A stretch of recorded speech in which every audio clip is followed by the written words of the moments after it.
세계 경제 역사상 가장 어이없는 사건 중 하나를 들려드리겠습니다. 거의 5조 달러라는 천문학적인 돈이 하룻밤 사이에 증발했고 수만 개의 기업들이 카드로 쌓은 집처럼 무너져 내렸죠. 그런데 더 놀라운 것은 이 대재앙이 오늘날 우리가 사용하는 모든 인터넷 서비스의 토대가 되었다는 사실입니다. 지금부터 20세기 말 일어난 닷컴 버블의 실체와 그 속에서 어떻게 진정한 인터넷 거인들이 탄생했는지 이야기를 시작해 보겠습니다. 1995년 미국 가정마다 이상한 소음이 울려 퍼지기 시작했습니다. 마치 로봇이 비명을 지르는 듯한 그 소리는 바로 인터넷 연결음이었죠. 전화선을 통해 인터넷에 접속할 때마다 들리는 그 괴상한 음성은 새로운 시대의 서막을 알리는 신호였습니다. 당시에는 고양이 한 장의 사진을 다운로드하는 데만 10분 넘게 기다려야 했지만 사람들은 이것이 미래라고 확신했습니다. 초기 인터넷은 정말 신비로운 존재였습니다. 정확히 무엇을 할 수 있는지 아는 사람은 거의 없었지만 모든 사람이 이것이 세상을 뒤바꿀 혁신이라고 믿었죠. AOL, 야후, 넷스케이프 같은 선구자들이 길을 닦았고 인터넷 세계는 마치 서부 개척 시대 같았습니다.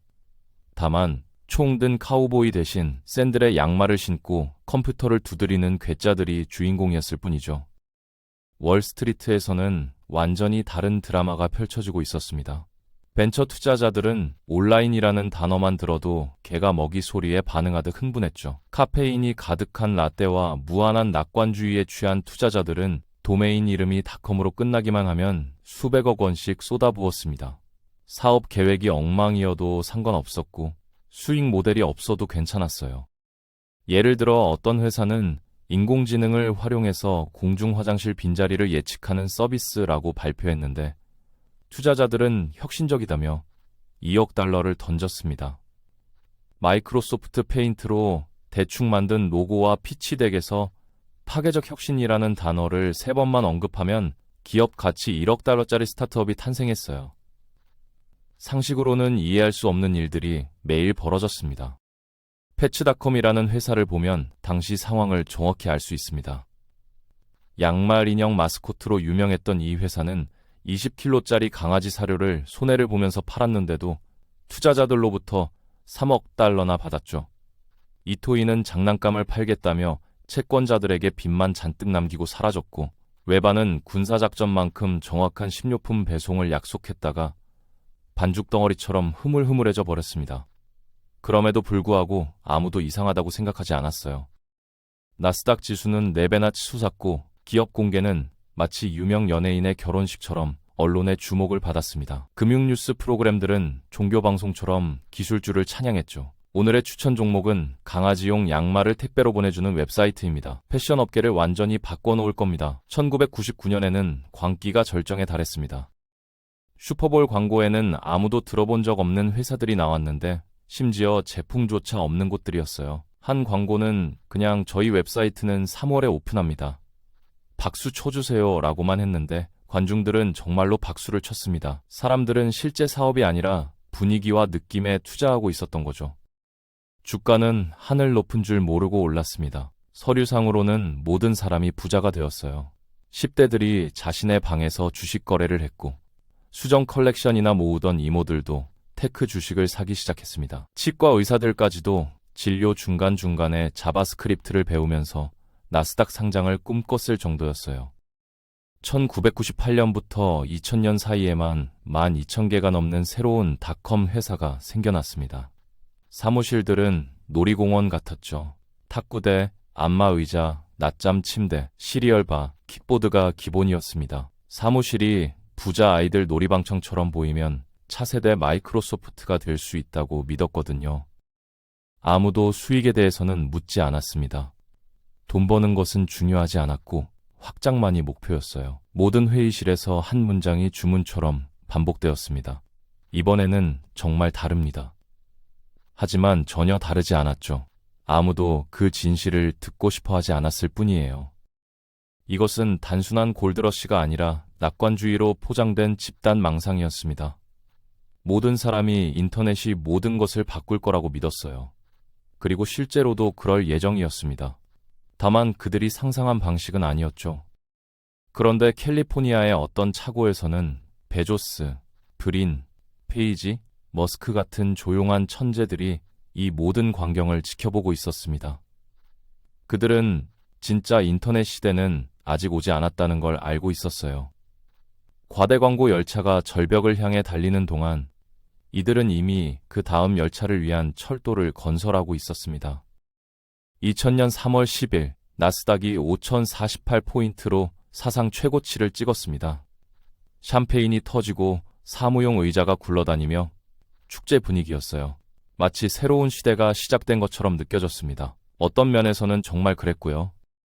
인터넷은 막을 수 없는 대세처럼 보였습니다.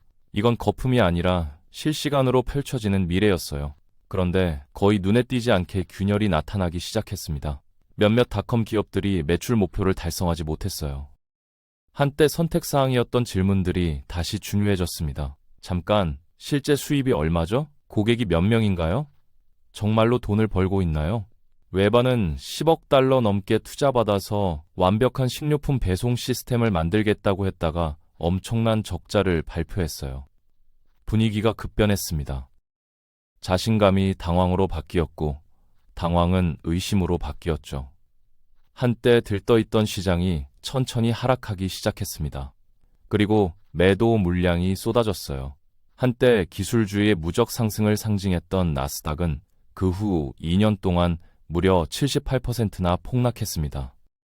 나스닥은 5048에서 1114까지 떨어졌습니다. 이건 단순한 조정이 아니라 완전한 붕괴였어요. 1조 7천억 달러가 넘는 시장 가치가 공중으로 사라졌습니다. 전체 기업의 절반 이상이 문을 닫았죠. 일부는 헐값에 팔렸고 나머지는 그냥 증발해버렸습니다. 사라진 건 회사만이 아니었어요. 전체 믿음 체계가 무너진 거였습니다.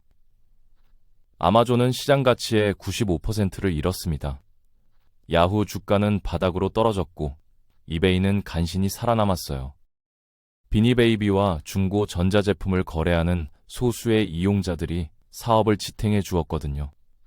잠깐 동안 실리콘밸리에서 가장 안정적인 웹사이트가 네오패치인 것 같았을 정도였습니다.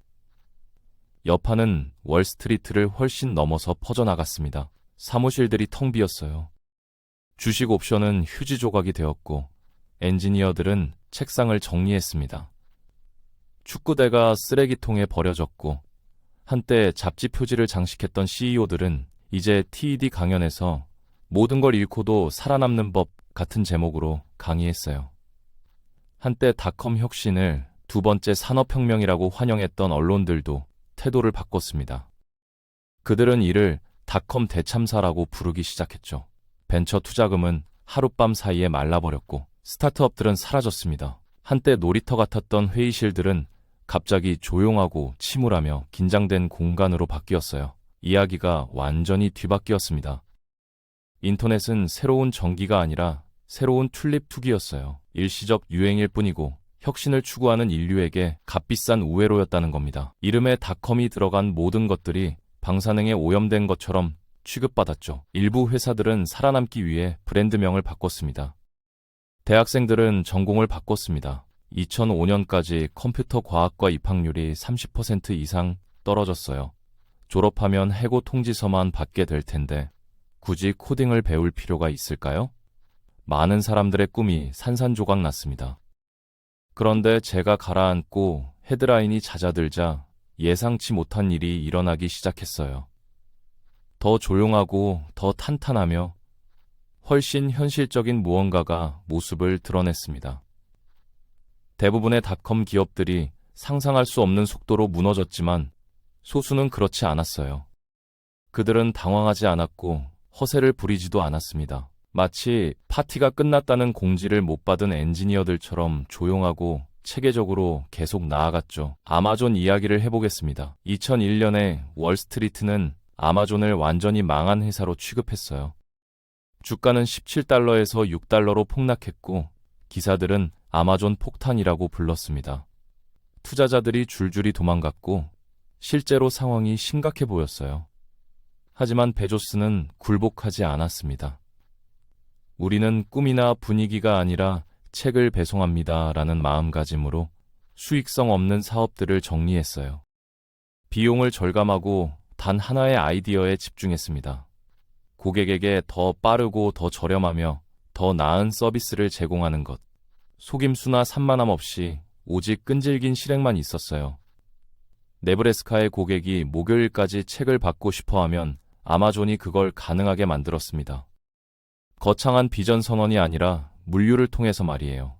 한편 구글은 여전히 스탠포드 대학원생 몇 명이 차고에서 작업하는 수준이었습니다. 광고도 기업 공개도 없이 그저 코드만 있었어요. 그들의 임무는 간단했습니다. 검색 결과를 더 유용하게 만드는 것. 다른 회사들이 언론 헤드라인을 쫓아다니는 동안 브링과 페이지는 인터넷을 조용히 재정의할 알고리즘을 만들고 있었어요. 애드워즈라는 부수적 실험도 진행했는데 이게 나중에 현대 디지털 광고의 근간이 되었습니다. 당시에는 그냥 사업을 유지하기 위한 똑똑한 방법일 뿐이었지만요. 이베이도 마찬가지였습니다.